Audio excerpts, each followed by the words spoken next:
Hey guys, this is Shane and welcome to my Curator of the Lost channel. Today, we're talking about spending $100 at an estate sale where I bought basically 100 books and manuals, and how much can I make out of it, right? So I'll show you the haul, talk about what I think I can make, and go from there. So, hey, before I jump in, I want to say a couple of things. One, we're getting up on Thanksgiving. I may actually save this video till Thanksgiving. I bought these last week. Got my WKRP turkey drop shirt on to celebrate Thanksgiving, the season.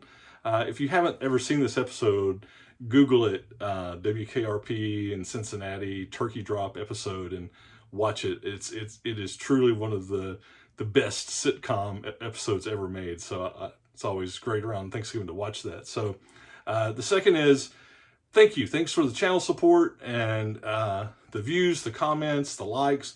Hey, you guys keep doing that, help engage that YouTube algorithm. And hey, we're almost hitting 6,000 subscribers. We'll just keep pushing it over the top. And you guys keep watching. I'll keep making these, and hopefully they help and everybody enjoys them and all that kind of stuff. So again, thank you. If you hadn't hit subscribe, and look forward to your comments and thoughts on what I found on this haul. So yeah, so this estate sale, there are a couple of things. First off, this was the estate sale that where the people get choked up about it. They priced books by thickness, right? I did the little video a couple days ago, and the lady was checking me out. Just I basically got all this stuff for like $1 each, so it worked out to my favors because I think there was so much, and she was just like, whatever. But I really lucked out because I got there. This sale was in the middle of the day, like at noon, and which was good for me because I got a day job, right? And I can't just leave arbitrarily like at 9 in the morning or whatever when a lot of sales start. So I kind of planned my lunch and went. I got there maybe 10 or 15 minutes beforehand. I was like 30 people in line and in front of me.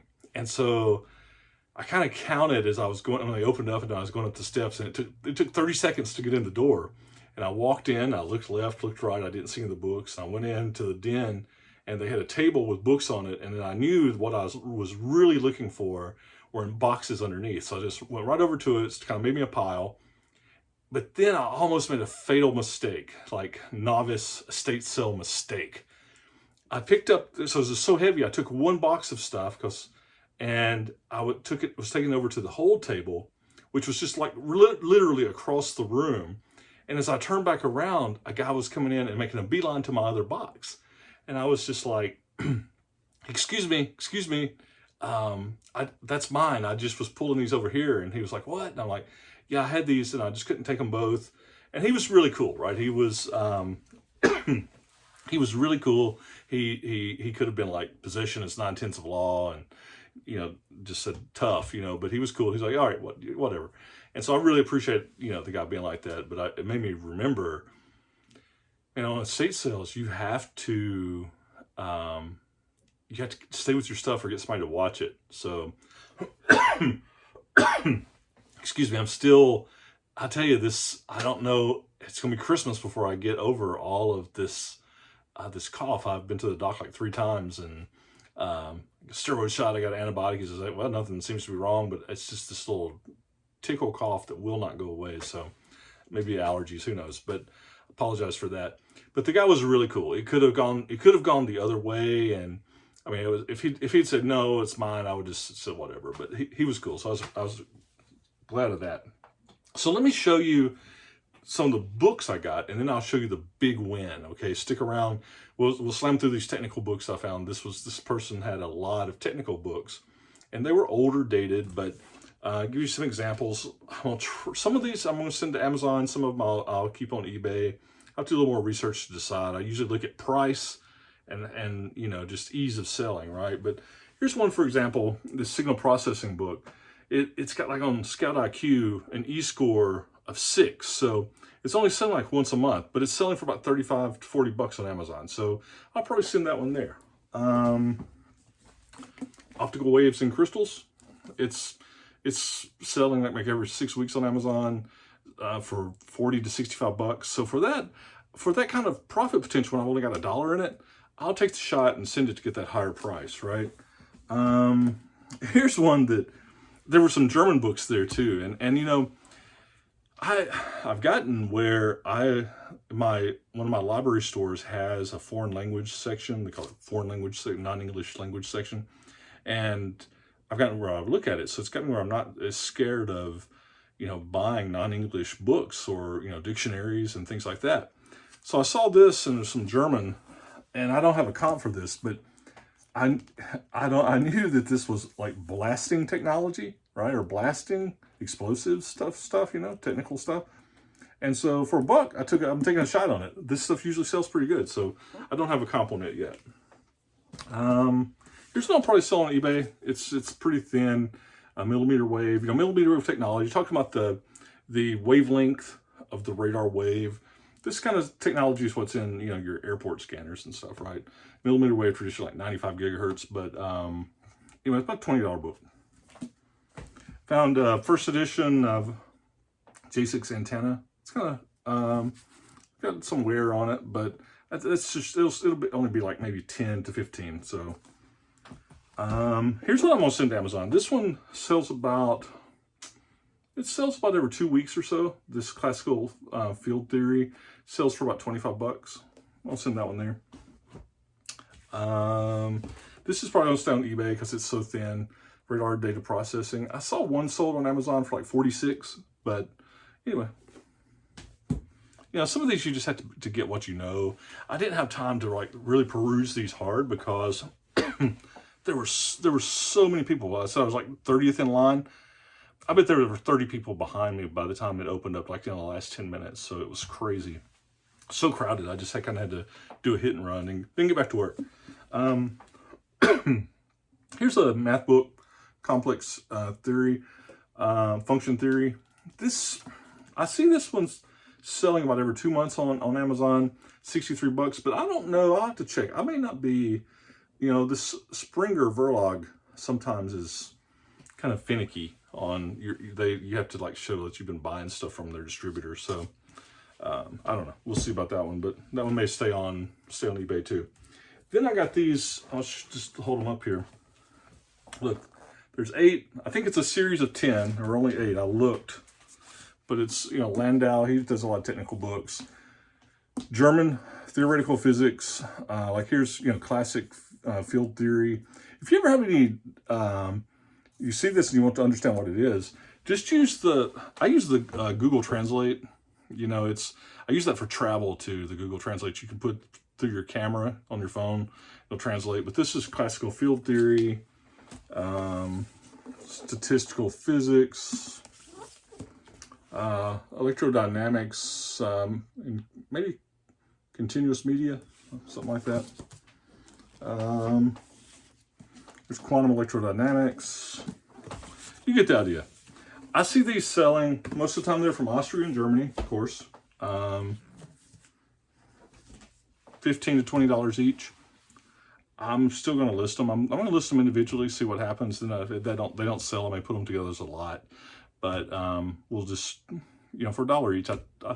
Landau's usually a really good author, technical author. It was worth a shot. We'll see what happens.